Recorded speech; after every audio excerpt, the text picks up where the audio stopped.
दरम्यान आज पुण्यामध्ये अनेक घडामोडी घडत आहेत। पुण्यामध्ये दोन्ही राष्ट्रवादी एकत्र लढणार असल्याच्या चर्चांना उधाण आलंय आणि यासाठी दोन्ही राष्ट्रवादीकडून बरीच खलबतं झालेली आहे। जागावाटपासाठीच्या बैठकीत चांगलीच घासाघीस देखील झाल्याचं कळतंय, त्यामुळे दोन्ही पवार एकत्र येणार अशा चर्चांना उधाण आलेलं होतं। मात्र अचानक पुण्याच्या राजकारणात घडामोडींना वेग आला।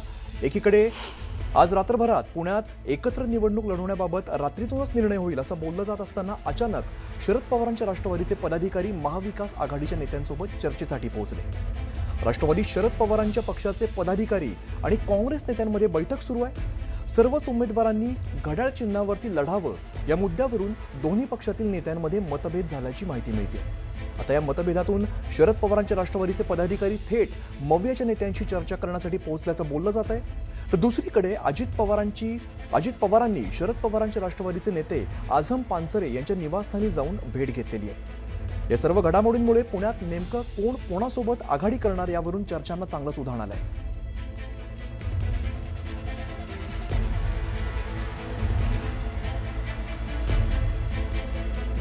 दरम्यान आज पुण्यामध्ये नेमकं काय घडलं आपण यावर नजर टाकूया।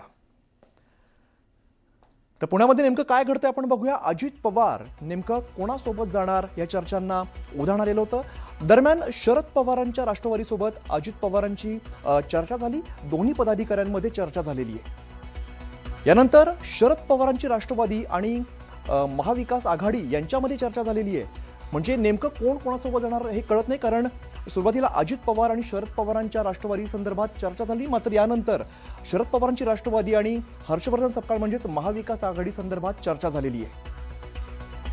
पुण्यात मोठ्या घडामोडी घडत आहेत। दरम्यान अजित पवार थेट पोहोचले आझम पानसरे यांच्याजवळ, म्हणजे शरद पवारांच्या राष्ट्रवादीचे पदाधिकारी आहेत त्यांच्याजवळ अजित पवार गेले। त्यामुळे नेमकं कोण कोणासोबत जाणार या चर्चांना पुण्यामध्ये उधाण आल्याचं आपल्याला बघायला मिळत आहे।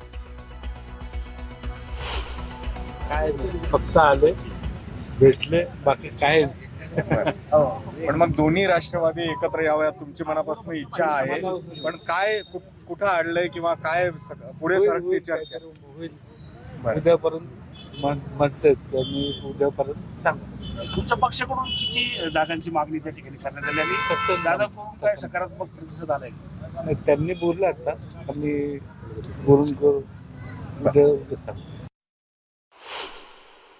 शांताई हॉटेलचं आहे, त्या शांताई हॉटेलमध्ये राष्ट्रपेठेतल्या महाविकास आघाडीची बैठक सुरू आहे। या बैठकीला राष्ट्रवादी शरद पवार पक्षाच्या वतीनं विशाल तांबे, त्यांच्याबरोबर अंकुश काकडे, आमदार बापू पठारे, अश्विनी कदम, मनाली भिलारे असे पदाधिकारी आहेत। तर शिवसेनेच्या वतीनं गजानन थरकुडे, वसंत मोरे आणि काँग्रेसच्या बाजूनं अरविंद शिंदे आणि अभय छाजेड हे सगळेजण या बैठकीला बसलेत। एक महत्त्वाची गोष्ट जी आहे ती याच्यामुळे अधोरेखित झाली आहे, जो वेग किंवा जो मोमेंटम दोन्ही राष्ट्रवादीच्या एकत्र येण्यानं घेतलेला होता त्याला आता खोडा बसलाय आणि त्याची आणखी एक दुसरी बाजू जी समोर येते त्याच्यामध्ये असं सांगितलं जातंय पुण्यामध्ये भाजप आणि एकनाथ शिंदेच्या शिवसेनेची युती होणार होती, मात्र याही युतीमध्ये बिघाड झालेला आहे आणि कदाचित एकनाथ शिंदे आणि अजित पवार हे एकत्र जाण्याच्या चर्चा ज्या आहेत त्या सुरू झाल्यात। त्याची चाचपणी केली जाते।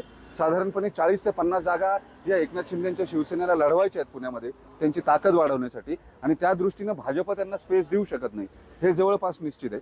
त्यामुळे या सगळ्या प्रक्रियेमध्ये आता आघाड्या ज्या आहेत त्या आघाड्या तुटताना दिसत आहेत, युत्या ज्या आहेत त्या तुटताना दिसत आहेत आणि नवीन फॉर्म्युलेशन्स जे आहेत ते समोर येत आहेत। एक मात्र नक्की होताना दिसतंय, आता पुणे महापालिकेची निवडणूक ही तिरंगी होईल असं दिसतंय। एका बाजूला महाविकास आघाडी असेल, एका बाजूला अजित पवार असतील, त्यांच्याबरोबर जर एकनाथ शिंदे आले तर ते आणि भाजप, असा तिरंगी सामना जो आहे तो पुण्यामध्ये पुण्याच्या महापालिकेत बघायला मिळेल। व्हिडिओ जर्नलिस्ट सचिन अन्सटेसह वैभव सोनवणे, न्यूज 18 लोकमत, पुणे। दरम्यान पुण्यातल्या जागावाटपाबाबत पत्रकारांनी अजित पवारांना प्रश्न विचारल्यावरती दादांनी काय उत्तर दिलंय तुम्हीच बघा।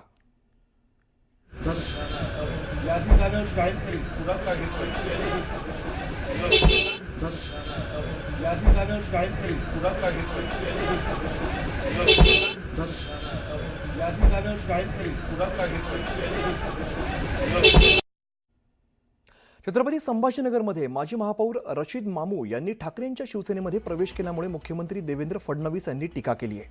फडणवीसांनी उद्धव ठाकरेंवरती टीका केली आहे। बाळासाहेब ठाकरेंच्या पुत्राने अशा प्रकारे मतांचं लांगुलचालन करण्यासाठी अशा व्यक्तीला प्रवेश दिलाय।